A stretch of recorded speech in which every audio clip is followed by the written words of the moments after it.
Depois da última reunião do cupom, a gente chegou numa taxa Selic de 15% ao ano. O Boletim Focus, ele previa a manutenção da taxa em 14,75%, mas na prática a teoria é outra. Inclusive é difícil demais você prever isso no início do ano para tudo que vai acontecer no ano que vem, no ano corrente, né? Mas o mercado já precificava esse aumento de taxa.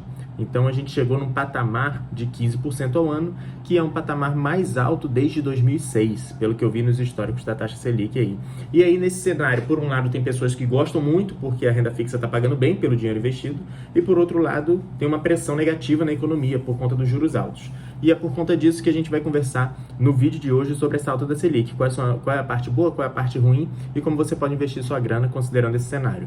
Eu sou Alexandre Filho, seja muito bem-vindo ao nosso canal do YouTube aqui. E esses vídeos assim que pontuam coisas temporais, eu não gosto muito de fazer, principalmente de taxa Selic, apesar de dar muita visibilidade. Mas é o seguinte, o ponto positivo que eu separei para falar com vocês aqui quando o juros está nesse patamar, tem um único ponto positivo, que é o seguinte: a renda fixa está pagando muito bem.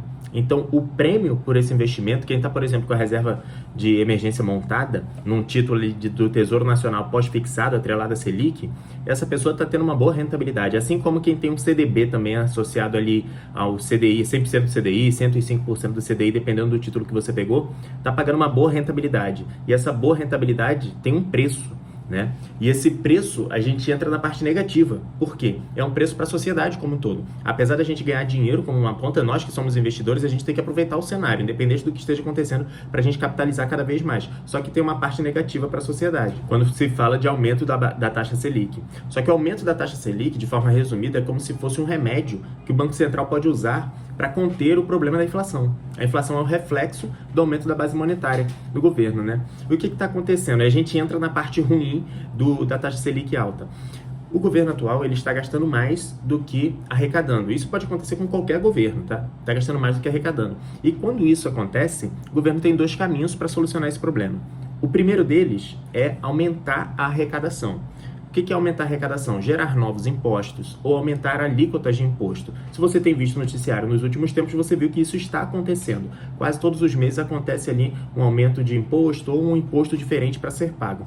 Só que essa medida é extremamente negativa em dois aspectos. Primeiro, para a sociedade como um todo. As pessoas não gostam disso, porque quanto mais você é tributado, você é menos motivado a produzir mais dinheiro. E se você é menos motivado para produzir mais dinheiro, o país acaba se prejudicando em conta disso. E toda vez que você for pensar em produzir, você pensa, por exemplo, cara, 30% eu vou ter que pagar de imposto, 40% eu vou ter que pagar de imposto, 50% eu vou ter que pagar de imposto. Então a sociedade não vê isso muito bem. E o segundo ponto que isso é negativo é para o próprio governo, o governante que está no poder nesse momento, porque é uma medida extremamente negativa. O pessoal olha e fala, pô, esse governo só está aumentando o imposto, não vou votar nesse governo novamente, por exemplo, quem votou no governo desse. Então é extremamente negativo esse tipo de medida. E aí o governo recorre a uma outra medida, que é o quê? Aumentar a base monetária, imprimir mais dinheiro. Só que tem um problema em imprimir mais dinheiro. Quanto mais dinheiro você coloca em circulação, quanto mais você aumenta a base monetária de uma moeda, menor valor essa moeda tem. Se você tem 100 notas em circulação, você dobra a base monetária, você bota mais 100 notas em circulação, naturalmente essas notas vão perder valor. E o reflexo disso é que para você ir ao mercado, por exemplo, fazer compras para sua família, ao invés de você gastar R$500, você passa a gastar 600, 700, 800. Um café, por exemplo, que a gente comprava, sei lá, de R$5, passa a comprar 10, 15, 20, 30. Ou então, por exemplo, o café que era R$10 e tinha 1 quilo, depois de um tempo, você compra pelos mesmos R$10, só que o café passa a ter 600 gramas de café, entendeu? Então a inflação ela vai corroendo o teu poder de compra, e isso é extremamente negativo também. Só que para controlar esses aumentos de preço, acontece isso, o aumento da taxa Selic, que reflete em outro ponto negativo, que é o quê?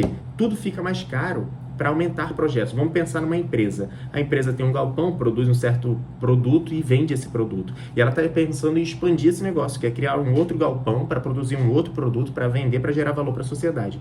Só que com a taxa Selic a 15% ao ano, como a gente está vendo aqui, para essa expansão fazer sentido para essa empresa, esse negócio tem que ser extremamente lucrativo. Por quê? Porque se ela for captar recurso para financiar esse projeto tem que ter uma taxa de rentabilidade muito mais alta, a ponto de, depois de pagar todos os impostos e tudo mais, inclusive os juros do capital adquirido para expandir esse negócio, tem que gerar lucro para a empresa. Então, quando a taxa Selic está alta, a margem das empresas ela fica mais apertada. e isso segura a economia. Então, uma empresa que investir numa nova fábrica, ela já segura, ela fala, cara, vou esperar um outro momento. Até porque o caixa investido no Tesouro Nacional já gera 15% ao ano. Então, uma pessoa, por exemplo, que está querendo sair do emprego, juntar um dinheiro e empreender, a pessoa segura um pouco mais. Se ela precisar de um capital para abrir uma hamburgueria, por exemplo, ela vai pagar um juros muito alto. Então, esse negócio tem que fazer muito sentido e tem que estar muito bem alinhado para conseguir rodar. Então, tudo fica mais alto. Até uma pessoa que, cara, quero financiar uma casa. Os juros por esse financiamento vai ficar mais alto. Eu quero financiar um carro, financiar uma moto, esses juros vai ficar mais alto também. Então, o aumento da taxa Selic, apesar de ser bom para quem investe, que a maioria das pessoas que me conhecem, aliás, a maioria das pessoas que acompanham aqui no canal, investe, por outro lado, é muito ruim para a sociedade como um todo. Então, não é legal ter uma taxa Selic alta desse aspecto. Você pode ver na Bolsa de Valores, quando a gente chega numa taxa Selic mais alta, acabam os IPOs. Porque acaba a oferta pública de emissão de empresas, né, na Bolsa de Valores. Porque o valuation das empresas ele vai lá para baixo. Se você for descontar o valor da empresa lá do futuro e trazer a presente numa taxa de juros de 15% ao ano, não vale a pena o cara abrir capital na Bolsa. Então, querendo ou não, isso segura muito a economia. Ah, beleza, Alexandre, mas eu não tô nem aí, cara. Meu dinheiro tá investido, eu tô ganhando meu dinheiro, na renda fixa tá pagando bem, eu não tô nem aí. Cara, isso é um pensamento ruim, porque tu tá dentro do mesmo barco, que é o Brasil, e se essa porra afundar, tu vai junto pro buraco, junto com o barco. Então, não é um bom pensamento. A gente balanceia a carteira, ganha um dinheiro também, mas só que não é um cenário interessante para o país como um todo. Beleza, Alexandre, entendi. E como é que eu posso evitar isso daí? Como é que eu posso preparar o meu patrimônio para evitar problemas com esse aumento de taxa de juros? Cara, é o seguinte, se você está formando sua reserva de emergência agora, continua o teu plano normal na renda fixa. A tua prioridade, formando reserva de emergência, não é ter uma rentabilidade alta, mas já que está rolando agora, está num cenário bacana, aproveita, vai botando ali teus investimentos em renda fixa, vai equilibrando sua carteira e escolha bons ativos. A partir daí, se você já está em outra fase de investimento, quais ativos você pode olhar para evitar essa desvalorização da moeda por conta da inflação ou evitar passar períodos longos com ativos que não estão se valorizando, né? Tem dois ativos aqui que são interessantes você olhar para talvez colocar na sua carteira caso você ainda não tenha colocado. O primeiro deles é o seguinte, ações.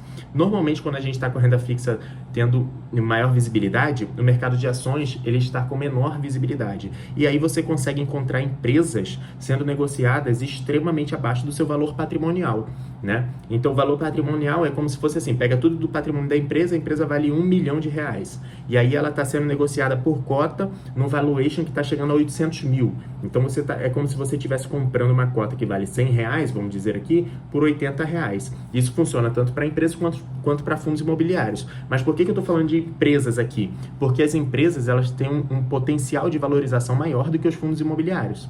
Então, com essa valorização, dependendo da empresa que você comprar, você consegue uma valorização maior do que o aumento da base monetária, do que a taxa da inflação. Então, você consegue capitalizar o teu patrimônio acima desses problemas e perrengues que a gente passa na vida normal, né? Então, ações é um bom ativo para você olhar, estudar e, quiçá, começar a botar na sua carteira, formar sua carteira de ações para passar por esses cenários futuros de forma tranquila. E o segundo ativo que pode te trazer o mesmo benefício é o Bitcoin, né? Eu não estou falando em criptomoedas, em todas as criptomoedas, eu estou falando só do Bitcoin. Por quê? Em outro vídeo eu já expliquei aqui, inclusive eu vou deixar alguns vídeos linkados aqui na descrição do canal para você dar uma olhada. O Bitcoin ele tem uma política deflacionária, é completamente diferente do que acontece com a moeda fiduciária, que é o que a gente está vendo aí. Então, se você tem parte do seu patrimônio que funciona numa política inversamente proporcional, vamos dizer assim, do que a política inflacionária, que é uma política deflacionária, naturalmente você vai se proteger de alguns malefícios dessa política inflacionária, né? E vai passar por esses regimes de taxa de juros mais alta ou mais baixa de forma mais tranquila. Então pense sobre isso, dê uma olhada nos outros vídeos aqui. Se esse vídeo fez algum sentido para você, deixa um like, se inscreve aqui no canal e vai assistir esse outro vídeo que eu deixei aqui na tela, que eu tenho certeza que vai te gerar muito valor. Falou, valeu, a gente se vê no próximo vídeo.